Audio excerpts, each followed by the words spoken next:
Salut à tous, bienvenue, c'est Jean-Mi, on revient parler de The Warp. The Warp est un jeu de stratégie de type 4X pour 1 à 4 joueurs, jusqu'à 6 avec l'extension, pour des durées de partie de 90 à 180 minutes. Il a été conçu par Thomas Snowart et il est illustré par Albert Romanoff. Le jeu est édité en français par Intrafin. The Warp s'adresse aux joueurs avides de défis tactiques et de mécaniques riches. L'action se déroule sur la planète dévastée de Yortar, après 5 années de cataclysmes et de révoltes. Vous prenez le commandement d'une des dernières colonies survivantes et tentez de guider votre peuple vers la prospérité, le progrès ou encore la conquête. Le jeu propose 16 races totalement asymétriques. Votre objectif, accomplir des missions, dominer la planète, repousser les menaces et peut-être même percer le mystère de l'ancienne porte de distorsion abandonnée au cœur du cataclysme. Le jeu propose 66 objectifs de mission différents, permettant aux joueurs de suivre des stratégies variées selon leur style de jeu. Les mécaniques centrales mélangent contrôle de territoire, gestion de ressources, de cartes et la construction d'un moteur économique de type Eurogame. Le système de combat est dynamique, intégrant G2D, bluff, pour des affrontements tendus et imprévisibles. The Warp peut également se jouer en mode équipe, en 2 contre 2, en solo, offrant encore plus de possibilités stratégiques. Allez, on va voir comment ça se passe. Et on se retrouve avec le jeu. Donc là, ce que je vais faire, c'est que je vais vous expliquer comment fonctionne le jeu, ses grandes mécaniques, que vous ayez une idée de ses tenants et ses aboutissants. À la fin de la vidéo, je donnerai mon avis. Il y a un mode solo très bien fait, mais que j'aborderai pas dans cette vidéo, peut-être dans une autre, mais là, on va partir sur le jeu en lui-même. D'abord, un petit peu de contexte. Comme vous savez, j'aime bien vous raconter les histoires du jeu. Cela fait 5 ans qu'un mystérieux cataclysme a détruit plusieurs colonies sur la planète Yortar. Les distorsions gravitationnelles qui s'en sont suivies ont ravagé la planète et mis fin à l'âge d'or du minage et du commerce interplanétaire. Complètement abandonnées par le reste de l'univers, les colonies restantes ont survécu dans la solitude sous leur dôme protecteur. Mais ils en ont payé le prix fort, car les révoltes et les bannissements ont profondément altéré la plupart des sociétés. Alors que la tension sociale retombe, et que les interminables fluctuations spatio-temporelles commencent afin à s'atténuer, les nouveaux dirigeants de chaque colonie se tournent à nouveau vers l'extérieur, mais avec des intentions différentes. Certains dirigeants veulent rechercher de nouvelles technologies pour reconstruire et améliorer les conditions de vie de leurs habitants. D'autres cherchent à dominer les autres colonies par la conquête ou en manipulant les races exilées. Certaines races dirigeantes espèrent récupérer leur immense richesse en rétablissant les mines d'or abandonnées et en contrôlant le commerce. Certaines races ne s'intéressent qu'à la recherche de réponses ou, mieux encore, à l'assouvissement du désir de vengeance de la population. Qui ou quoi est à l'origine du cataclysme? Les rumeurs concernant des expériences secrètes sur un portail Warp sont-elles vraies? Quelle que soit la voie choisie, son issue déterminera les races qui resteront au pouvoir et celles qui succomberont à la révolution. Donc le jeu se joue à 4, avec l'extension vous pouvez monter jusqu'à 6 joueurs. Je n'ai pas mis tous les éléments de mise en place, mais je vais vous les expliquer. Vous allez commencer par prendre les zones joueurs, ce sont ces tuiles-là que j'ai mis là. La zone de connexion, qui est ici, et enfin, la zone centrale, qui est là. Et vous le retournez afin d'avoir ce symbole-là de présent sur chaque tuile. Chaque joueur connecte une zone joueur afin de former le plateau principal. Dans un jeu avec moins de 6 joueurs, vous ajoutez la zone de connexion, comme je l'ai fait là, et un jeton vortex aux aires situées en bord de plateau. Vous allez prendre l'or, l'énergie, ainsi que les jetons multiplicateurs. Vous les placez à portée des joueurs. Vous allez séparer les cartes de départ et les cartes archives, et vous distribuez une carte de départ à chaque joueur. Vous mettez le reste des cartes de départ dans la boîte. Vous mélangez les cartes archives restantes, ce sont celles avec ce dos-là donc, pour construire la pile d'archives, face cachée à côté du plateau. Vous piochez 4 cartes de la pile d'archives et vous les placez face visible sur la table à côté de la pile. Donc là, parce que j'ai pas la place, sinon ça sera trop fouillis, je les ai pas révélés, mais vous en révélez 4 de ce deck-là. Faire comme ceci, que vous ayez une idée. 1, 2, 3 et 4. Et je vais les mettre ici. Ces 4 cartes seront la liste ouverte des cartes archives. Si les 4 cartes sont toutes du même type, 4 combats ou construction ou amélioration, vous les remettez dans la pile, vous mélangez à nouveau pour en piocher 4 nouvelles. Ensuite, vous allez prendre les cartes ici, ce sont les cartes mission, progrès, conquête et prospérité. Vous les triez pour former une pile de missions de chaque type, face cachée à côté du plateau. Vous prenez la première carte de chaque pile et vous la placez face visible à côté de la pile correspondante. C'est-à-dire que là, il y aurait celle-là, celle-ci et celle-là qui seraient révélées en dessous. Ces 3 cartes sont appelées missions ouvertes. Ensuite, vous allez prendre les missions pionnières, suzerain, richesse infinie, maître du commerce, civilisation, expansion et empire. Et vous les placez face visible à côté des autres missions. Les autres missions pionnières se retournent dans la boîte. Là, sur le côté, ce sont les cartes récompenses. Vous les mélangez ou formez une pile, face cachée. Chaque joueur choisit ensuite une couleur et prend le plateau joueur correspondant. Il prend 9 cubes marqueurs et en place un sur la position 1 de chacune des 4 pistes. Dans l'ordre, c'est commande, or, énergie et commerce. Ainsi qu'au niveau 1, des points d'amélioration. Centre de commande, mine d'or, centrale d'énergie, poste de commerce et vaisseau d'assaut. Comme je l'ai fait ici. Chaque joueur prend un plateau stock qui est en dessous, un écran joueur à sa couleur. L'écran joueur est placé devant le plateau stock afin de ne pas divulguer son stock aux autres joueurs. Chaque joueur prend ensuite toutes les miniatures de sa couleur, comme vous voyez, et place ici Donc vous voyez en dessous, il y a une colonie. Il place sur son aire de colonie 3 troupes, un centre de commande, une mine d'or, une centrale d'énergie ainsi qu'un poste de commerce. Ensuite vous placez une troupe directement à la droite de votre colonie. Chaque joueur place ses miniatures restantes proches de son plateau. Donc là si on était 4, ici vous voyez, les autres joueurs auraient placé leurs figurines également. Vous allez placer tous les jetons exilés, ce sont ceux-là. Les modificateurs exilés, qui sont ces jetons-là, et vous les placez à côté du plateau. Vous tournez tous les jetons exilés face cachée et vous les mélangez. Vous mettez un jeton exilé sur chaque aire, sauf la tuile centrale de Warp et les aires contrôlées par les joueurs. Vous voyez comme je l'ai fait là, mais vous le faites sur tout le plateau, à l'exception des zones que je viens de vous dire. Une aire est considérée contrôlée par un joueur si elle est occupée par au moins une troupe de ce joueur. Ensuite, pour toutes les aires adjacentes à une aire contrôlée par un joueur, retournez le jeton exilé face visible. Donc vous les mettez d'abord comme ceci, au fur et à mesure, après, vous les révélez. Vous placez toutes les miniatures grises que j'ai laissées dans leur sac au-dessus. À côté du plateau, vous y trouvez des vaisseaux d'assaut, des canons laser et les tours sentinelles, ainsi que les jetons missions qui sont là. Ensuite, vous allez déterminer le premier joueur. En commençant par le premier joueur et dans le sens de l'aiguille d'une montre, vous distribuez à tous les joueurs les cartes et ressources suivantes. Le premier joueur prend 4 cartes d'archives, 4 or et 4 énergies. 4 cartes d'archives pour le deuxième joueur, 5 or, 4 énergies, et ainsi de suite. Vous avez un tableau dans le livret de règles qui vous explique tout cela jusqu'au 6e joueur. Toutes les cartes d'archives sont distribuées face cachée depuis la pile d'archives. Les ressources sont prises depuis le stock général et placées sur le plateau stock, dans le stock or et énergie. Comme vous le voyez, or et énergie. Et vous mettez le plateau pour que ce soit toujours caché lors de la partie. Vous placez les dés d'attaque et de défense à portée des joueurs. Vous mélangez toutes les cartes rassaliennes. Ce sont ces cartes-là. Et vous en piochez 2 aléatoirement. Vous révélez les cartes et vous les placez face visible sur la table. Vous piochez un jeton exil depuis le stock et vous le placez sur la première carte. Si c'est un jeton exilé jaune, placez un jeton exilé vert sur la seconde carte, c'est-à-dire que les jetons, il y a des jaunes et des rouges, en tirant au hasard, ils vont représenter des races de ce deck-là. Ensuite, chaque joueur choisit 2 races aliens. Tout d'abord, vous mélangez toutes les cartes de races aliens restantes et vous piochez aléatoirement un nombre de cartes face visible selon le nombre de joueurs. Par exemple, à 3 joueurs, vous faites 2 piles de 4 cartes. Vous remettez ensuite toutes les cartes aliens non utilisées dans la boîte. Le premier joueur, ainsi que le joueur à sa droite, reçoivent chacun une des 2 piles de cartes de race alien. Les 2 joueurs choisissent une carte de la pile qu'ils viennent de recevoir et la placent immédiatement face visible sur la table. Le premier joueur passe ses cartes restantes au joueur suivant dans l'ordre des aiguilles d'une montre. Le joueur à sa droite fait de même dans le sens inverse des aiguilles d'une montre. Chaque joueur qui reçoit une pile répète cette action et passe les cartes restantes de la même manière. Vous répétez cette action jusqu'à ce qu'il ne reste qu'une seule carte par pile. Les 2 dernières cartes non réclamées sont mises de côté. À noter que le premier joueur décide du choix de la première pile mais pas de la dernière. Le dernier joueur dans l'ordre du tour reçoit les 2 cartes aliens non choisies et mises de côté auparavant et choisit une d'entre elles. Cette carte devient le gardien du Warp. Vous placez cette carte de race alien face visible au centre de la table et vous mettez la carte de gardien du Warp correspondante dessus. Ensuite vous piochez des jetons capacité pour chaque emplacement de capacité sur la carte. Comme vous le voyez ici, les gardiens possèdent de 0 à 3 emplacements de capacité. Ensuite, vous distribuez aléatoirement à chaque joueur 2 cartes de mission de chacune des piles de mission, progrès, prospérité et conquête. Chaque joueur reçoit donc 6 cartes mission, chaque joueur en garde 3 qui deviendront les missions privées. Les autres cartes mission sont placées au-dessus de la pile, mission du type correspondant. Vous mélangez ensuite chaque pile de mission. La mise en place est finie, vous allez pouvoir commencer à jouer. Il y a également, lorsque vous commencez à connaître le jeu, des mises en place différentes, une mise en place alternative de la carte,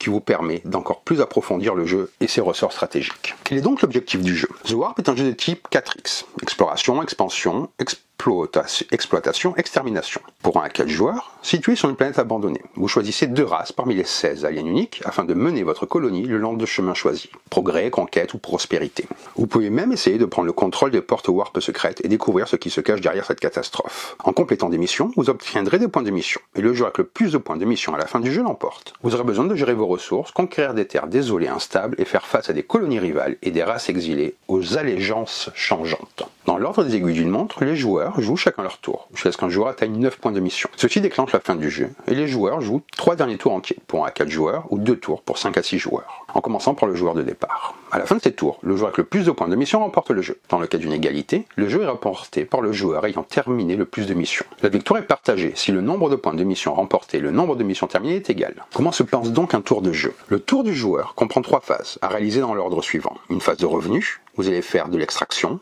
vous allez recevoir des ressources ou des troupes. Dans cette même phase de revenu, il y a une phase de consultation, vous allez défausser et piocher des cartes d'archives. Ensuite, il y a une phase d'action. Vous effectuez une seule action. Puis une phase de fin. Vous déplacez les troupes, révélez de nouvelles aires et réapprovisionnez les cartes de mission. Quand le tour est terminé, c'est au tour du joueur suivant, dans le sens de l'aiguille d'une montre, de jouer. Donc la première phase est une phase de revenu, qui va commencer par de l'extraction. Au début de la phase de revenu, le joueur actif procède à l'extraction et doit choisir une seule des options suivantes. Recevoir des ressources, donc soit de l'or ou de l'énergie, ou recevoir une ou des troupes.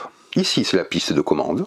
Ici, la piste d'or, la piste d'énergie et la piste de commerce. La quantité de ressources ou de troupes que le joueur reçoit dépend de sa progression sur son plateau de joueur personnel. Le plateau joueur permet de garder une trace de progression du joueur dans 4 domaines différents. Chaque domaine, il y a une piste spécifique et un type de construction et des améliorations. Vous le voyez ici. Construire et améliorer les centres de commande fait avancer sur la piste de commande. Construire et améliorer les mines d'or fait avancer la piste d'or. Construire et améliorer les centrales d'énergie fait avancer la piste d'énergie. Construire et améliorer les postes de commerce fait avancer la piste de commerce. En avançant sur leur piste, les joueurs augmenteront les revenus de leur phase d'extraction. Ils débloqueront des bonus spéciaux et complètent certaines missions. Chacune des 4 pistes contient 12 positions et un cube marqueur est utilisé pour suivre cette dernière. La position sur une piste est égale au nombre de constructions de chaque type que le joueur contrôle sur le plateau, multiplié par le niveau d'amélioration. Si par exemple un joueur contrôle 3 centrales d'énergie sur le plateau de jeu et que le niveau des centrales d'énergie est de 2, leur position sur la piste d'énergie sera 6. 3 multiplié par 2. Quand un joueur choisit de recevoir des ressources pendant la phase d'extraction, il reçoit de l'or et de l'énergie. Pour connaître le montant exact de ce qu'il recevra, le joueur vérifie la position des marqueurs sur les pistes or et énergie. Leur position sur la piste or ainsi que le montant de pépites d'or que le joueur recevra dépendent du nombre de mines d'or que le joueur contrôle, multiplié, comme je vous disais, par le niveau d'amélioration de ces dernières. La position du marqueur sur la piste énergie ainsi que le montant d'énergie que le joueur recevra dépendent du nombre de centrales d'énergie que ce joueur contrôle, multiplié par le niveau d'amélioration de ces centrales. Par exemple, si sur la piste d'or vous êtes en position 2, donc c'est-à-dire, on va dire ici, sur la piste d'énergie, imaginons que vous êtes à 3 ici, et que vous possédez une mine d'or sur une aire que vous contrôlez, et que son niveau d'amélioration est à 2, c'est-à-dire le niveau d'amélioration, il serait à 2 ici. Ça ferait 1 fois 2, il possède une mine d'or de niveau 2, il recevrait 2 sur la piste d'or. Si vous êtes en position 3 sur la piste d'énergie, car vous possédez un total de 3 centrales d'énergie. Les centrales d'énergie sont ici, et ce sont ça. Vous êtes au niveau 1 d'amélioration, et vous avez 3 centrales. Vous recevez 3 fois 1, donc 3 sur la piste d'énergie. Les revenus autorisés de troupes sont déterminés par la progression du joueur sur la piste de commande. C'est cette piste-là, et ce symbole est le symbole des troupes. Si la position sur cette est égale au nombre de centres de commande, les centres de commande c'est ici, sa position sur cette piste est égale au nombre du centre de commande construit multiplié par le niveau d'amélioration. Donc la piste est là et le centre de commande est ici, sur son amélioration. Les troupes reçues pendant la phase de revenu sont placées de la manière suivante. Sur le plateau, sur n'importe quelle aire que vous contrôlez. Une aire est considérée comme contrôlée si le joueur possède au moins une troupe ou une construction sur cette aire. Quand vous recevez plusieurs troupes, vous pouvez les répartir sur plusieurs aires sous contrôle. Une aire peut contenir un maximum de 4 troupes. Dans la réserve des troupes du joueur sur son plateau de stock, les troupes déjà présentes dans la réserve au début de la phase de revenu doivent être placées sur des aires que le joueur contrôle. Il faut que vous ayez soit des bâtiments ou des troupes pour contrôler l'aire. Les troupes, ce sont ceux-là, il faut que vous les placez en respectant ces contraintes. À savoir que les ressources énergie et or et les troupes présentes sur le plateau stock du joueur sont visibles uniquement par ce dernier, grâce à l'écran que vous placez devant. Cependant, quand un joueur obtient des ressources, par exemple pendant la phase de revenu ou à l'effet d'une carte, les ressources sont toujours prises depuis le stock général, sauf si spécifié différemment. Si le stock général venait à être à court, trouvez un remplacement approprié. Les joueurs peuvent obtenir de l'or et de l'énergie même si le stock est vide. Par contre, ce n'est pas le cas pour les troupes. Si toutes les troupes d'une couleur sont placées sur le plateau ou dans le stock, le joueur ne peut plus placer de troupes additionnelles. Vous avez également ce qu'on appelle des bonus de piste. Lorsque les joueurs avancent sur les différentes pistes sur le plateau joueur, ils peuvent débloquer de puissants bonus de piste. Chaque piste a un bonus différent. Quand un joueur atteint la position 8 ou plus sur la piste, donc vous voyez ici, vous obtenez un bonus particulier. Il est important de noter que le plus haut niveau de revenu à débloquer demeure actif. Par exemple, quand un joueur obtient le bonus de la piste de commande, il continuera à recevoir 3 troupes quand il choisit troupe pendant la phase d'extraction. Tout bonus de piste impliquant un combat ne peut être utilisé que pour attaquer ou défendre avec ses propres troupes. Vous avez donc différents bonus comme ceci. Le premier joueur à atteindre la position 12 sur une piste place le marqueur sur la position des points de mission à la fin de cette piste. Les marqueurs placés sur une position de point de victoire, donc c'est l'étoile ici, sont considérés verrouillés et ne peuvent plus être bougés pour la durée du jeu restante. Ce joueur peut également compléter une carte piste de mission et recevoir ainsi 3 points de prestige mission. Au début du jeu, vous commencez à la position 1 sur chacune des pistes, car chaque aire de colonie de joueurs contient un centre de commande, une mine d'or, une centrale d'énergie et un poste de commerce de niveau 1. Pour atteindre la fin d'une piste particulière, position 12, le joueur a besoin de 4 constructions de ce type avec un niveau d'amélioration de 3. 4 x 3, 12. L'autre étape de cette phase, après l'extraction, la consultation. Après l'extraction, le joueur consulte les archives. Quand il consulte, lorsque vous les consultez, vous réalisez les actions suivantes. Vous défaussez jusqu'à 3 cartes d'archives, ce qui est optionnel, et vous piochez jusqu'à 2 cartes d'archives. Quand vous défaussez des cartes durant la consultation, le joueur actif peut défausser jusqu'à 3 cartes d'archives. Le joueur révèle là où les cartes qu'il souhaite défausser et les place face visible sur la pile de défausse, à côté de la pile d'archives. Depuis le stock général, le joueur peut prendre des ressources et ou de l'énergie égales à la valeur de la défausse totale des cartes défaussées et les placer dans sa réserve sur le plateau stock. La valeur de défausse est marquée dans le coin inférieur gauche de chaque carte archive. Les archives sont là.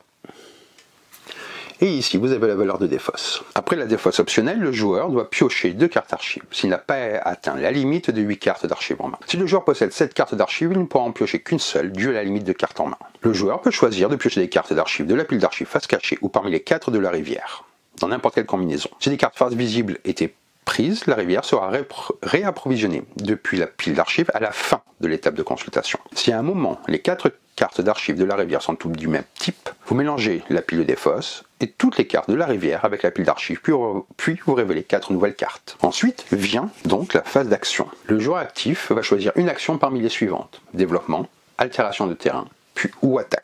Maintenant, commencer par le développement. Quand un joueur choisit une action de développement, ce joueur doit jouer une carte d'archive du type développement de sa main. La pile d'archives contient 2 types de cartes: les cartes de développement qui ont un fond jaune et les cartes de combat qui ont un fond bleu. Donc là, nous avons bien une carte de développement. Et le type de développement est l'amélioration. Ici, c'est l'option 1, ici l'option 2, ici le type de carte, et ici pour la défausse, comme je vous disais précédemment. Il existe donc 2 types de cartes de développement. Les cartes de construction, vous placez une miniature du bâtiment, centre de commande, mine d'or, etc. sur n'importe quelle aire que vous contrôlez sur le plateau avec la restriction suivante. Les mines d'or doivent être construites sur des aires contenant de l'or, comme ici par exemple, alors que là il n'y a pas d'or. Les centrales d'énergie doivent être construites sur des aires contenant de l'énergie, comme là par exemple. Une aire ne peut contenir plus d'un bâtiment du même type, à moins qu'elle contienne 2 fois le symbole. Par exemple là, je pourrais mettre 2 centrales d'énergie. Une aire a une construction limite de 4 bâtiments. Comme votre aire de colonie a déjà atteint cette limite, vous ne pouvez plus les construire. Vous avez également les cartes d'amélioration. Vous faites monter d'un niveau le type de construction choisi sur le plateau joueur. Cela augmente la valeur de chaque bâtiment de ce type sur la piste du joueur. Quand le joueur choisit développement, il révèle une carte de développement de sa main, choisit une option et paie le coût en ressources diminué de 1. Ces ressources payées sont placées dans le stock général. La carte de développement jouée est placée face visible dans la pile de défausse, à côté de la pile d'archives. Une seule option de la carte de développement peut être choisie. Si le joueur joue une carte de développement et que l'option choisie est un type lié à une piste sur le plateau de joueur, centre de commande, centrale d'énergie, le joueur avance le marqueur de piste sur cette piste. Si le joueur joue une carte d'amélioration, il ajuste le niveau d'amélioration de ce type. Pour le plateau joueur, si le type amélioré est lié sur la piste du plateau joueur, le marqueur piste est avancé sur cette piste. Imaginons que pendant la phase d'action, un joueur choisit développement et joue une carte de développement. Il révèle une carte de construction et choisit la première option qui lui permet une centrale d'énergie. Il paie le coût en ressources requis, réduit de 1. Ensuite, il place la miniature de la centrale d'énergie sur une aire qu'il contrôle. Donc il faut que ça contienne le symbole énergie.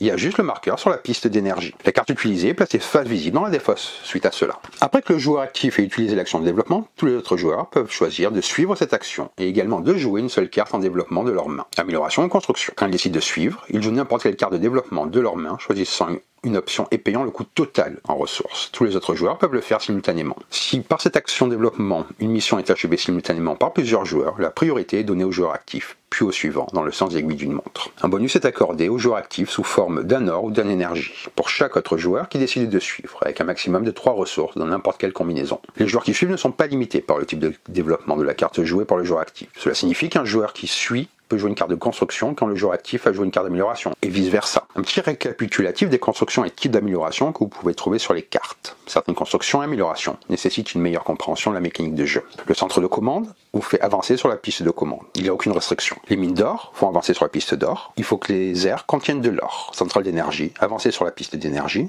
L'aire doit contenir le symbole énergie. Les postes de commerce vous font avancer sur la piste de commerce. Vous pouvez échanger une carte d'émission. Il n'y a pas de restriction. Les canons laser, ce sont les figurines grises. C'est un +1 valeur bonus sur tous les lancers de combat. L'air ne peut pas être prise pour cible par un canon laser ou un vaisseau. Mais ça, je reviendrai un petit peu plus tard. Les vaisseaux d'assaut, qui augmentent la distance d'attaque de 1, augmentent la ligne de vue de 1 et séparent les multiplicateurs de combat.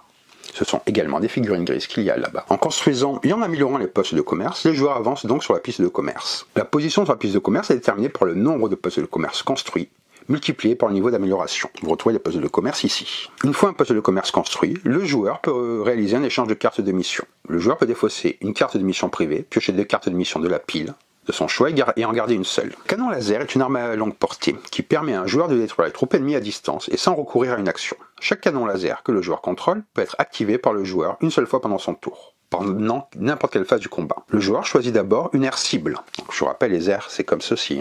Au maximum à 2 aires de distance du canon laser, contenant des troupes visibles, des troupes ennemies d'un joueur, ou les jetons exilés face visible. La porte warp et les aires de colonie des joueurs et les aires contenant une tour sentinelle ne peuvent pas être ciblées. Si le joueur choisit de payer une énergie ou 2, il lance un dé noir pour chaque énergie payée. Pour chaque valeur de 4, 5 ou 6 sur un dé lancé, détruisez une cible sur l'aire ciblée. Si l'aire ciblée contient un jeton de troupes exilées et que toutes les troupes n'ont pas été détruites, placez un modificateur exilé négatif pour chaque troupe détruite. Pour les tours sentinelles, quand un joueur en possession d'une tour sentinelle attaque depuis une aire ou défend depuis une aire, il reçoit une valeur bonus de dés combat de plus 1 sur tous les dés lancés pendant le combat. La valeur des dés ne peut jamais excéder 6, sauf une capacité ou un effet le mentionne spécifiquement. Une aire contenant une tour sentinelle ne peut pas être prise cible pour un canon laser ou attaquée par un vaisseau d'assaut. Pour les vaisseaux d'assaut, quand un joueur réalise une attaque à partir d'une aire contenant un vaisseau d'assaut, ce joueur peut activer ce vaisseau pour attaquer n'importe quelle aire ennemie située à un maximum de 2 aires de distance. Les aires non adjacentes peuvent être attaquées. Le vaisseau d'assaut se déplace avec les troupes attaquantes jusqu'à l'aire ciblée. Les vaisseaux d'assaut sont là. Pendant le combat, le multiplicateur de combat attaquant dépend seulement du niveau d'amélioration du vaisseau. Donc là, ouais, 2, 3 et 4. Tandis que le multiplicateur de combat de l'air d'attaque est ignoré. Les multiplicateurs de combat de l'air, ils sont là. En améliorant le vaisseau d'assaut sur le plateau joueur, le multiplicateur de combat peut être augmenté jusqu'à 4. Quand il défend une aire contenant un vaisseau d'assaut, le vaisseau d'assaut n'a pas d'influence sur le multiplicateur de combat. Le vaisseau d'assaut augmente également la ligne de vie de 1. Ainsi, immédiatement après la construction d'un vaisseau et pendant la phase de révélation, vous pouvez retourner tous les jetons de race exilés côté visible dans toutes les aires situées à une distance de 2 aires du vaisseau. Vous avez ensuite l'altération de terrain. Le joueur actif peut choisir 2 aires sur tout le plateau, sauf les aires contrôlées par d'autres joueurs et la porte warp. Il peut donc choisir des aires qu'il contrôle, des aires avec des jetons exilés et des aires vides. Sur une des aires choisies, le multiplicateur de combat de l'air est définitivement augmenté de 1 et sur l'autre aire, définitivement diminué de 1. L'action d'altération de terrain est gratuite. Le multiplicateur de combat dans l'air indique la puissance d'une aire. Les aires plus puissantes procurent des avantages significatifs pendant le combat, comme je vous l'expliquerai plus tard. Le multiplicateur maximum de chaque aire dans le jeu, sauf la porte warp, est de 4. Certains effets ou cartes peuvent augmenter temporairement le multiplicateur. C'est pour ça que vous avez des jetons. Après que le joueur actif ait utilisé l'action d'altération de terrain, tous les autres joueurs peuvent simultanément choisir de suivre et définitivement altérer le multiplicateur de combat d'une seule aire de 1, l'augmentant ou le diminuant. Ils peuvent choisir n'importe quelle aire cible, sauf des aires contrôlées par d'autres joueurs, la porte warp ou des aires déjà prises pour cible par l'altération de terrain ce tour-ci. La priorité est donnée au joueur à gauche du joueur actif, puis au suivant dans le sens aiguille d'une montre. Suivre cette action ne coûte rien, mais le joueur actif peut piocher une carte archive pour chaque joueur qui suit, ce qui est limité à 3. Et finalement, l'action d'attaque. Chaque fois que l'action d'attaque est choisie, la phase de combat débute. Le combat comprend les étapes suivantes. Vous sélectionnez la cible, jouez des cartes combat, corrompre, révéler les cartes combat, lancer 2 dés, puis une résolution. Donc vous allez commencer par sélectionner une cible. Le joueur actif annonce une aire qu'il contrôle et d'où partira l'attaque. L'aire adjacente ciblée, les aires contenant un jeton vortex sont aussi considérées comme étant adjacentes les unes des autres. Les aires des colonies ne peuvent jamais être prises pour cible. Pas les colonies, c'est ça. Et ça, c'est les vortex. Le nombre de troupes attaquantes, le joueur déplace les troupes attaquantes sur l'aire ciblée. Au moins une troupe doit rester sur l'aire d'où l'attaque est lancée, en raison de la limite de troupes sur chaque aire, qui est de 4. Le nombre maximum de troupes qui attaquera sera donc 3. 4 moins 1. Certaines cartes combat, telles que renforcées, peuvent augmenter le nombre total de troupes attaquantes jusqu'à un maximum de 4. Ensuite, vous allez jouer des cartes de combat. Tout d'abord, le joueur attaquant annonce s'il veut jouer jusqu'à une carte combat. Les cartes combat, vous les trouvez dans les archives, ce sont les cartes bleues. Si oui, le joueur attaquant prend une carte combat de sa main et la place face cachée devant lui sur la table. À ce stade, aucune décision n'est prise quant à l'option qui sera activée. Si l'aire ciblée est contrôlée par un autre joueur, c'est un combat direct. Seul le joueur défendant peut, s'il le souhaite, jouer une carte combat de sa main et la placer face cachée. Si l'aire ciblée est contrôlée par une race exilée, les autres joueurs auront l'opportunité de jouer une carte combat en soutien de la race exilée. Cette opportunité est d'abord offerte à l'opposant à gauche de l'attaquant, puis passer dans le sens aiguille d'une montre jusqu'à ce qu'un maximum d'une carte combat soit jouée. Quand un joueur joue une carte combat en soutien, ce joueur est considéré comme joueur de soutien et plus aucune autre carte combat ne peut être jouée par un autre joueur. Quand une carte est jouée en soutien à une race, tous les effets de combat sont appliqués à la race exilée pendant ce combat. Si tous les opposants déclinent, alors aucune carte combat n'est jouée. Les joueurs sont libres de communiquer à voix haute durant ce processus. Ensuite, le joueur attaquant peut offrir de corrompre le joueur défendant ou de soutien pour que celui-ci se défausse de la carte jouée choisie. L'offre de corruption peut comprendre n'importe laquelle des options suivantes: de l'or, énergie et ou des troupes disponibles dans le stock personnel, des cartes d'archives en main ou des cartes récompenses. Le joueur attaquant annonce l'offre de corruption et le joueur défendant de soutien ne peut qu'accepter ou refuser. S'il refuse, il peut se voir offrir une seule contre-offre. Une fois de plus, il n'y a pas de négociation. La contre-offre est soit acceptée, soit refusée. Si une des offres est acceptée, la carte de combat jouée par le joueur défendant et au soutien est placée face visible dans la pile de défausse et n'a pas d'effet. Si les offres sont déclinées, la carte de combat jouée par le joueur défendant de soutien reste en jeu et la phase de révélation débute. Tous les joueurs avec des cartes de combat face cachée révèlent simultanément ces cartes, l'option choisie et le coût payé en ressources. Pour réaliser cette révélation simultanée, les joueurs prennent en main les ressources de l'option choisie, puis révèlent les ressources tout en retournant face visible la carte de combat. Les effets des cartes jouées s'appliquent pendant le combat. Vous voyez, c'est indiqué là. Le joueur attaquant lance un dé d'attaque, un dé rouge, pour chaque troupe attaquante. La somme de tous les dés, en incluant les bonus des cartes de combat, des cartes de race alien ou les bonus de piste, est alors multipliée par le multiplicateur de combat d'air, de l'air attaquante, pour déterminer le total de pouvoir des combats. Le joueur défendant lance un dé noir pour chaque troupe défendante. Le nombre de troupes d'une race exilée est toujours affiché par le nombre d'armes visibles sur le jeton exilé de la race. Par exemple, ici, c'est 2.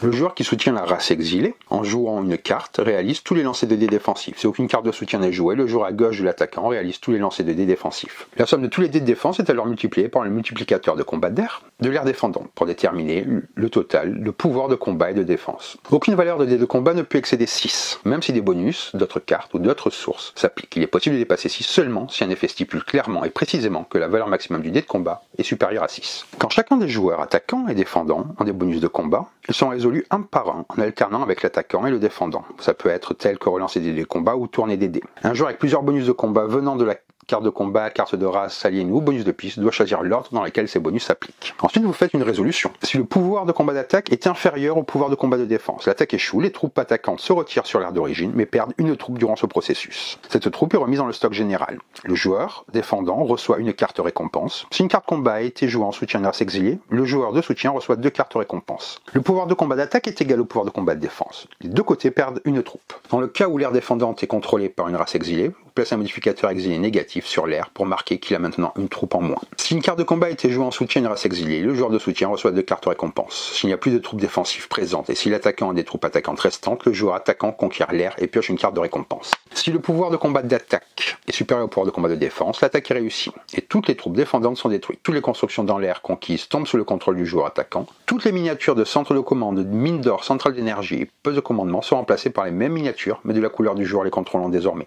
Si le joueur attaquant n'a plus de miniatures d'un type particulier en stock, la construction originale n'est pas remplacée et reste sur l'air. Si besoin, la progression sur les pistes sur le plateau joueur est ajustée. Le joueur attaquant peut piocher une carte récompense depuis la pile des cartes et la placer sur son plateau de stock. Les cartes récompenses sont celles-ci. Quand une carte récompense est obtenue, en la gagnant en combat, le joueur pioche la première carte récompense en haut de la pile de récompense et la place sur son plateau stock. Il peut y stocker un maximum de 4 cartes. À n'importe quel moment pendant son tour, sauf pendant le combat, le joueur peut choisir de dépenser des cartes récompenses de la manière suivante pour obtenir l'effet. Dans le cadre du coût de récompense d'une capacité d'une race alien, chaque capacité de récompense alien requiert un certain nombre de cartes récompenses. Vous pouvez également faire du commerce. Une seule fois pendant leur tour et pendant n'importe quelle phase, les joueurs peuvent commercer et échanger de l'or pour de l'énergie et vice versa pour un ratio de 1-1.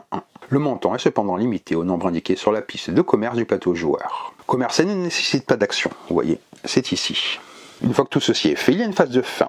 La phase de fin comprend 3 étapes. Déplacer les troupes, révéler les troupes exilées, réapprovisionner des cartes missions. En premier, déplacer les troupes. Le joueur actif peut réaliser jusqu'à 2 déplacements de troupes. Une troupe peut être déplacée de n'importe quelle aire contrôlée par le joueur vers n'importe quelle autre aire également sous le contrôle du joueur, tout en respectant les règles de ce que je vais vous dire. L'aire d'arrivée doit être interconnectée à l'aire de départ, par d'autres aires contrôlées par le joueur. Pas plus de 4 troupes pour une aire d'un même joueur. Chaque aire contrôlée par le joueur doit contenir au moins une troupe. Quand une aire ne contient plus de troupes ou de troupes exilées, et que cette aire est adjacente à une aire déjà contrôlée par le joueur, il peut déplacer une troupe dans cette aire et en prendre possession.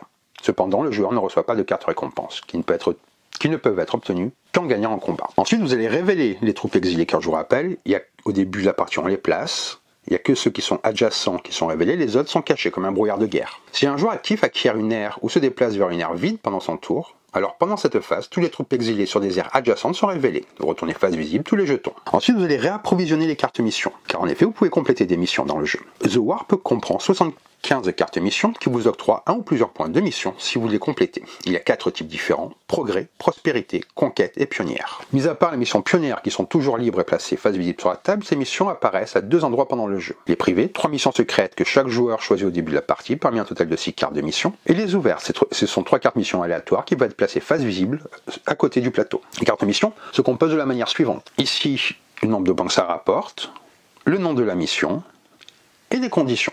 Les joueurs complètent une carte mission en montrant aux autres joueurs les conditions des missions qu'ils ont remplies. Si une carte mission a plusieurs conditions requises pour la remplir, l'ordre dans lequel les conditions sont remplies n'a pas d'importance, tant qu'elles sont remplies pendant le même tour. Le nombre de points de mission qu'un joueur reçoit en complétant une carte mission est affiché dans le coin en haut à droite de chaque carte. Quand la mission est complétée, la carte mission est placée face cachée devant le joueur à côté de son plateau et triée par type de mission. Les joueurs peuvent toujours regarder leur mission complétée pour garder une trace totale de leurs points. Les missions peuvent être complétées n'importe quand pendant le jeu et les compléter n'est pas limité au tour du joueur. Il n'y a pas de nombre limite de missions qui peut être complétée pendant un tour. À la fin du tour de chaque joueur, les cartes de mission privées puis ouvertes sont réapprovisionnées. Les cartes de mission privées du joueur actif peuvent être réapprovisionnées jusqu'à un maximum de 3 cartes de mission en payant un or ou une énergie. Pour chaque carte de mission réapprovisionnée, le joueur actif peut piocher des cartes depuis n'importe quelle des 3 piles. Si les missions ouvertes ont été complétées, réapprovisionnez-les en prenant la première carte de la pile. Je vous ai parlé des cartes aliens, je vous en parler un petit peu plus là. Ici, vous avez le nom de la race, ici la capacité récompense, ici l'effet de récompense, et ici la capacité d'action. Il y a plusieurs races, il y a les races joueurs, les races exilées, je ne vous ai pas trop expliqué ça, mais vous voyez les cartes sont différentes, il y a plusieurs types de cartes aliens. Les exilés, c'est quand vous le retournez comme ceci. Les gardiens du warp, comme ceci. Les races du joueur sont des races aliens qui ont pris le contrôle des colonies restantes sur la planète. Pendant la mise en place, chaque joueur choisit 2 de ces races aliens pour diriger leur colonie. Ces races aliens possèdent 2 capacités uniques. La capacité active, une capacité déclenchée ou permanente que le joueur qui la contrôle peut utiliser. Une capacité de récompense, n'importe quand, pendant votre tour. Vous pouvez payer le coût de récompense pour immédiatement gagner tous les effets de la capacité récompense. Le coût de récompense est payé en défaussant un nombre de cartes récompense égal au nombre de badges dans le symbole du coût de récompense. Certains effets de capacité récompense offrent un bonus permanent, auquel cas un cube marqueur est placé dans le côté bas droit. La carte récompense utilisée pour activer la capacité récompense est défaussée et placée dans la pile de défausse. Les races exilées sont des races aliens qui ont été bannies des colonies à cause de leur implication présumée. Chaque race exilée possède une capacité exilée. Vous voyez, c'est au dos, comme je vous disais. Cette capacité est unique et elle influe sur les roulements du jeu. Certaines capacités se déclenchent seulement quand une certaine race exilée est attaquée ou conquise. Une façon alternative de gagner des points de mission est de capturer la porte warp, l'aire au centre du plateau. C'est celle-ci. Pour gagner le contrôle de cette aire, les joueurs doivent d'abord battre les gardiens du warp qui la défendent. Une attaque sur la porte warp est soumise aux mêmes règles qu'une situation de combat normale, avec cependant les exceptions suivantes. Le nombre de dés de défense et le multiplicateur de combat de l'air sont marqués sur la carte gardien du warp. Vous voyez ici. Appliquez toutes les capacités gardien du warp pendant le combat. Un gardien du warp peut avoir jusqu'à 3 capacités aléatoires. Les capacités sont déterminées par les jetons capacité spéciale que vous avez placés ici. Le multiplicateur d'air ne peut être changé par l'altération du terrain. Le gardien du warp ne peut pas être ciblé par un canon laser. Quand un joueur conquiert la porte warp, il gagne immédiatement les points de mission conquérants. Le joueur conquérant peut placer un nombre de troupes égal ou inférieur au nombre de dés de combat utilisés par le gardien du warp vaincu sur l'aire de la porte du warp. Par exemple, si le gardien du warp avait 2 dés en combat et un multiplicateur d'air de 5, le joueur conquérant peut placer jusqu'à 2 troupes sur l'aire de la porte warp et le multiplicateur de cette aire reste à 5. Si un joueur reste en contrôle de l'aire de la porte warp, il gagnera des points de mission au début de son tour. Les autres joueurs peuvent attaquer la porte warp quand un joueur en a le contrôle. Le joueur attaquant peut jouer jusqu'à 2 cartes de combat. Le joueur contrôlant la porte warp bénéficiera des capacités du gardien warp quand il se défend. S'il réussit, le joueur attaquant prend le contrôle du warp et ne gagne aucun point de mission. La limite de troupes demeure la même. Quand la partie s'achève, le joueur qui contrôle la porte warp gagne des points de mission en fin de jeu. Certains gardiens warp accordent des points de mission conquérants tour aux fins de jeu suivant les nombres de cartes de mission complétées. Je vais vous faire un résumé de comment se passe le jeu. Donc l'objectif, le joueur avec le plus de points de mission remporte le jeu. Quand un joueur obtient 9 points, la fin du jeu se déclenche. Il y a d'abord une phase de revenu, avec de l'extraction, vous choisissez des ressources ou des troupes, de consultation des archives, où vous défaussez jusqu'à avoir 3 cartes archives, puis vous piochez 2 cartes, maximum de 8 cartes, la défausse est optionnelle. Ensuite, il y a une phase d'action, vous pouvez choisir une seule action parmi les suivantes. Développement, vous jouez une carte de développement, construction ou amélioration, ou altération de terrain, vous altérez le multiplicateur de 2 airs, ou une phase d'attaque. Une fois que vous avez fait votre action, vous passez à la phase de fin. Vous déplacez jusqu'à 2 troupes, vous révélez les jetons des races exilées, de tous les jetons exilés adjacents aux aires du joueur, doivent être retournés, et vous faites un approvisionnement des différentes missions privées du joueur, et toutes les missions ouvertes. C'est un coût de 1 ressource par carte pour les missions privées. Le combat se passe de la manière suivante, vous annoncez la cible, vous jouez des cartes combat, vous pouvez corrompre, vous révélez les cartes, vous lancez les dés, et vous faites une résolution. Donc voilà pour les règles de ce jeu vraiment très riche. Il y a également un mode solo que je ne vais pas vous détailler là, mais qui est vraiment très bien fait, je vous invite vraiment à le découvrir. Vous pouvez également jouer en équipe, ce qui est très bien.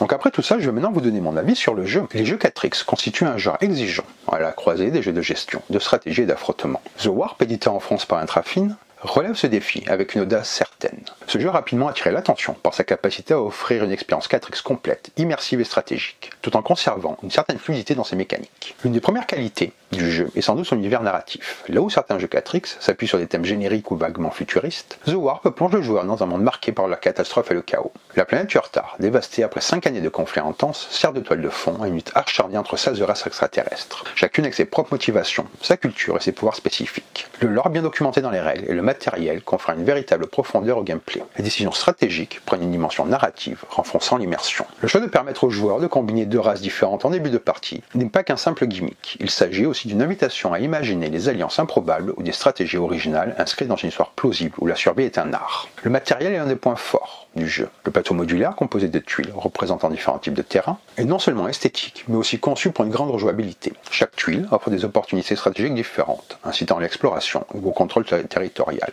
Les figurines et les cartes sont robustes et parfaitement lisibles, facilitant la gestion des armées, ressources et pouvoirs spéciaux. La traduction est exemplaire avec un livret de règles claires, illustrées, ponctuées d'exemples, qui facilitent la compréhension, même pour les joueurs découvrant le genre. La mécanique centrale du jeu s'articule autour d'un cycle en 3 phases. Revenu, action, fin de tour. Cette structure classique est enrichie par une grande variété de choix stratégiques et tactiques. La phase de revenu, les joueurs collectent des ressources, recrutent des troupes et planifient leur développement économique. La phase d'action, qui permet l'exploration de nouvelles tuiles, la construction de bâtiments, les affrontements. Ce sont une capacité spéciale. Chaque action impacte immédiatement le plateau et la position relative des joueurs. La phase de fin, il y a un contrôle des objectifs, ajustement des positions et préparation du tour suivant. La modularité du plateau et la richesse des actions disponibles créent un jeu qui semble simple à appréhender, mais qui dévoile une profondeur stratégique importante dès les premières parties. Les joueurs doivent continuellement ajuster leur plan en fonction de l'évolution dynamique du plateau et des choix adverses. Avec ces 16 races différentes, et la possibilité d'en choisir 2, The Warp offre un éventail impressionnant de combinaisons stratégiques. Chaque race possède des pouvoirs bonus et faiblesses qui modifient radicalement le style de jeu. La diversité des objectifs enrichit encore l'expérience, poussant les joueurs à varier leur stratégie en fonction des parties. La richesse d'un jeu 4X se mesure souvent à la qualité de l'interaction entre joueurs. The Warp excelle en mêlant coopération ponctuelle et compétition forcée. Les alliances peuvent se former pour contrer un leader trop puissant, mais la trahison guette toujours. Cette tension constante maintient l'intérêt et l'engouement tout au long de la partie. Les combats ne sont pas systématiques mais stratégiques, et les choix d'attaquer ou de négocier ont un impact direct sur la dynamique du groupe. Le mode solo, bien conçu, offre également une excellente opportunité de se familiariser avec les mécaniques avant de s'engager dans des parties multijoueurs. Grâce à la modularité du plateau, à la variété des races et à la multiplicité des objectifs, The Warp offre une rejouabilité exceptionnelle. Chaque partie est une nouvelle aventure, avec des dynamiques, des défis différents. Le jeu propose un univers riche et immersif renforcé par un matériel de qualité. Il y a une grande diversité stratégique grâce à la symétrie des races et aux multiples combinaisons. Les interactions entre joueurs sont intenses et variées. L'édition française est claire, soignée et complète. Le mode solo est convaincant. The Warp est une véritable odyssée ludique pour tous ceux qui recherchent un 4X mêlant stratégie, interaction et immersion thématique. Il s'adresse avant tout à un public de joueurs réguliers ou expérimentés, prêts à investir du temps dans une expérience riche et complète. L'édition française par Intrafin est vraiment d'une qualité exceptionnelle, faisant de The Warp un incontournable pour les amateurs de science-fiction et de jeux de stratégie profonds. Donc voilà pour cette vidéo sur The Warp, un très bon 4X. D'ailleurs, si vous avez l'extension, je suis en train de la chercher. Si la vidéo vous a plu, vous l'avez trouvée utile, n'hésitez pas à laisser un commentaire et à vous abonner à la chaîne. À activer la petite cloche aussi, c'est très sympa et ça m'aide. Sur ce, je vous dis bonne partie et bon jeu!